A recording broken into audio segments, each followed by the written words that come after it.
That was a very good answer you gave, and the story I was trying to illustrate is about the importance of acknowledging what we can do. But there is a certain sense of, in my initial years as a creative, I realized that uh, there were days of fear. I remember when I cracked my very first ad, I had the thought, but I didn't have the line. And me and my brother used to sleep in the same room, and he's a typical engineering guy. And at 3 in the night, I got the line. And I just jumped and I just put on the light to write the line before I forgot it because I had struggled throughout the day for it. And the struggle is very real. And over the years, I have become comfortable with the struggle. But you cannot deny the fact that there are days when you think you cannot crack it or you are unable to. Are there periods like those in your life? Because yes, deadline has a certain sense of clarity it gives that we have to deliver.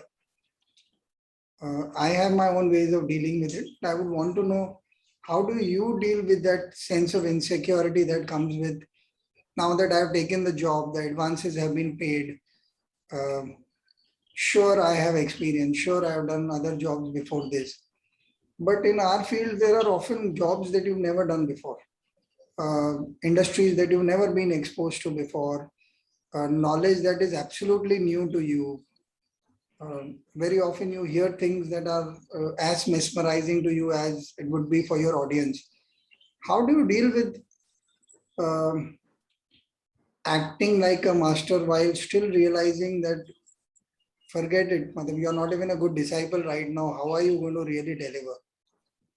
How do you Can deal I with it? take this into a slightly more generic sense versus it just being more professional? Is that all right? Yeah, I'm okay. Because I feel for me, I'm not my professional life. I think people segregate the two, saying that being a professional is very different and you as an individual is very different. But I think the line is very blurred because you as an individual plays out as you as a professional, Yeah, right? yeah, And you as a professional also, affects you as an individual in your personal space. I think fear of failure, fear of rejection is very real. yeah, You know, fear of loss is very real, right? And the truth of life is that the more you run away from something, the stronger you're faced with it. And at times you have to just allows you to analyze things that you probably wouldn't realize if you were successful at that in the first go. And then when you approach it after probably, like I failed my 11th standard, right? The fear was to go back and sit with your juniors and all of that, right? But when I went back, I realized that I figured out where I'd actually messed up and why I was not able to clear my 11th standard, right? And that's where I kind of uh, realign myself, saying, yes, there are certain things, and you prioritize certain things there, saying that, this is what needs to be your focus. And this is what you need to really be working towards versus, I guess it's just about being able to analyze and understand it. And when the fear of failure becomes so real and you actually experience it, there are two ways that you can go. Either you go into complete depression saying, I'm a complete failure and I'm not good enough. Or then you look at it saying, theek hai, ho gaya, abhi kya? Right? yeah, And for me, I think that is the route that I follow. It's like, theek hai, ho gaya, abhi kya? And that kind of opens a lot of paths and a lot of new perspectives for me. And I just think it's a matter of perspective at the end of the day. Fear is real. Fear, no matter what is real, for fear, even if you go into your 100th presentation, there is that nervousness, there is that fear, log kya kahenge, how is it going to be received and yeah, all of that, right? But at the end of the day, what is the worst that can happen? yeah, What's the worst? that people say, "Theek hai, it's not a good thing." Okay, why do you think it's not a good film, or why do you think it's not a good story? They'll say, okay, this, and probably as a as a creative or as an artist, we tend to overlook things and we kind of fall in love with our art, Yeah. and we believe that it's perfect. And maybe when it comes down to communication, right, art into communication, we fall to somewhere there. Maybe. And that's probably a perspective that comes from somebody who you, like you said earlier, that somebody who probably doesn't speak that language, but will give you that perspective required at that point. Yeah. So yes, so fear of failure is very real. Fear of loss is very real. Be it losing a job, be it losing a project, be it losing somebody you love, or somebody who's really close to you. Yeah. Right. It's very real. It's very real. And there is pain with it. There's a lot of emotional distress that we go through at that point. But I guess for me, the biggest thing is acceptance. Okay. Accept What brings that. you to that point? Say for I beg your example, sorry to interrupt, but I want to really No. make you stop right there. What Okay. brings you to that point of acceptance? Now, once you started failing, the first thing is, no, I can't fail. I'm good. I know how to do this. I'm right, or whatever those emotions. Then there is, no, I'm not good enough, or whatever. So within that gamut of emotions that one has, how do you strike that acceptance? Is it वैसे भी तो loser ही है, क्या कर लेता था? No. So there's a difference between accepting the loss, right, and accepting the situation. For me, when I say acceptance, I believe that there are certain things that are within your control and there are certain things that are not in your control. Okay. Right. And if we try and control things that are not within our control, we tend to continue to bang our heads against a certain rock wall. But the fact that, okay, this is not within my control, right? But I have an end goal and I have an objective, right? And maybe this part didn't work. So probably you just take one step back and look around, and you'll probably find a way around the rock, or maybe under the rock, or over the rock, maybe not through the rock.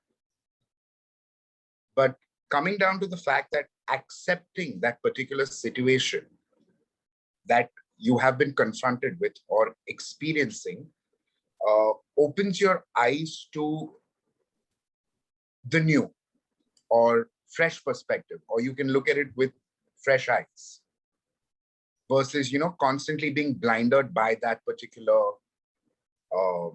thought process or that particular perspective that you're going with. Yes.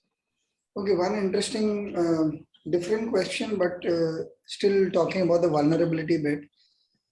Before I get on to that question, I want to, because this happens under the gamut of the values workshop, the values that we cover. One of interesting things that came from your answer was one step back is introspection,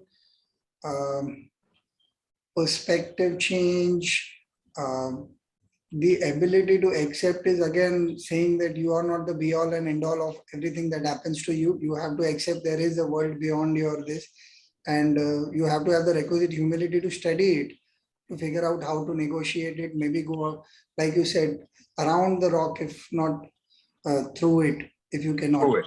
Yeah. And sometimes you realize you are the rock itself. In my perspective, many times it happens that you are the one who is being obstinate about it. The goal is fairly clear, right, and you've misread the whole situation. So it is complete rebirth of sorts in that situation. Now to the question that I had was, this comes from multiple experiences that I had with people who were close to me.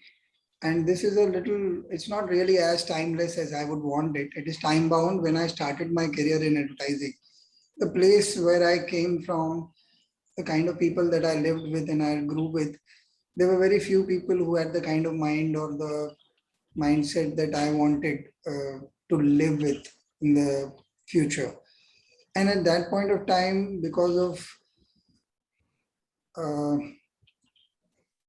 because of it being advertising, the sense of certain perspectives, deadlines, delivery being important, you have to pick up and you have to deliver irrespective of any kind of stress you had.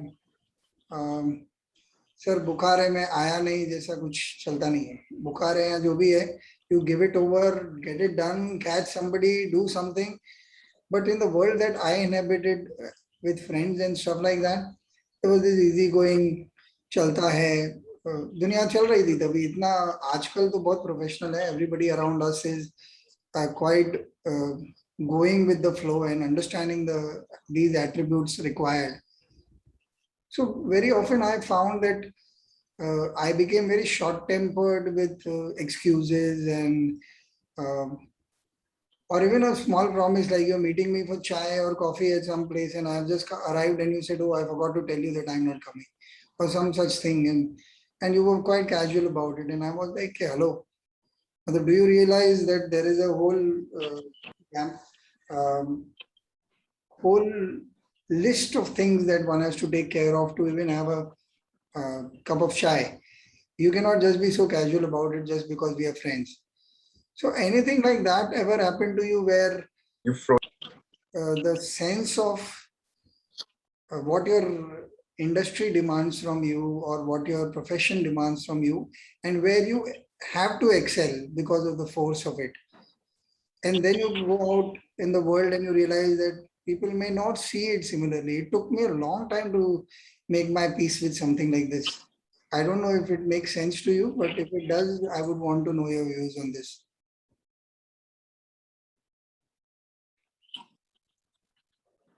No, it does. Like I was saying earlier, right? That we tend to hold our personal and professional, with your professional, but there's definitely an overflow between the two, right? Yeah. Yes, expectations are there because we spend most of our time at work, so that tends to become more of the person that you are, right? Yeah.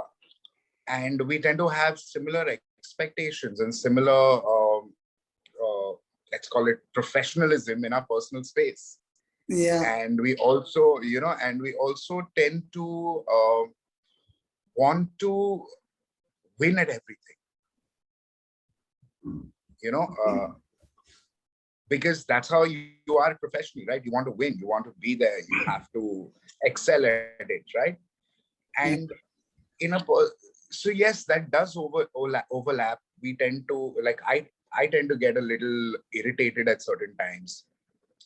There are certain equations that I want them to go in a certain way, but they're not, so it starts getting to me, right? And that's kind of where I have to take, that step back and say, listen, there's a reason why certain things are not professional everywhere. We cannot be the producer, Yeah. or the director in all aspects of art. Those,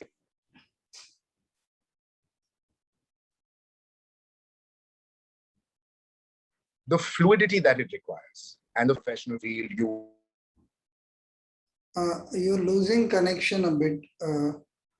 I think, are you moving? will try, so, can you hear me now? Yeah, yeah. Yeah. Where did you lose me? I think the fluidity is where I lost you. The fluidity of, personal equations, where you cannot be a professional out there. You cannot have those expectations that you come with when you want to achieve certain things. And I believe that expectations are great, right? But that's when you're working. But you cannot have those kind of expectations from personal equations. At times, personal equations is just about the moment. It's just about being at that place at that time, without having an expectation that this is going to go somewhere or this is the way I want it to be. It just doesn't work. It just doesn't work. Chances are you'll end up losing the beauty of what you have out there to your stubbornness and your go-getter attitude here. Yeah.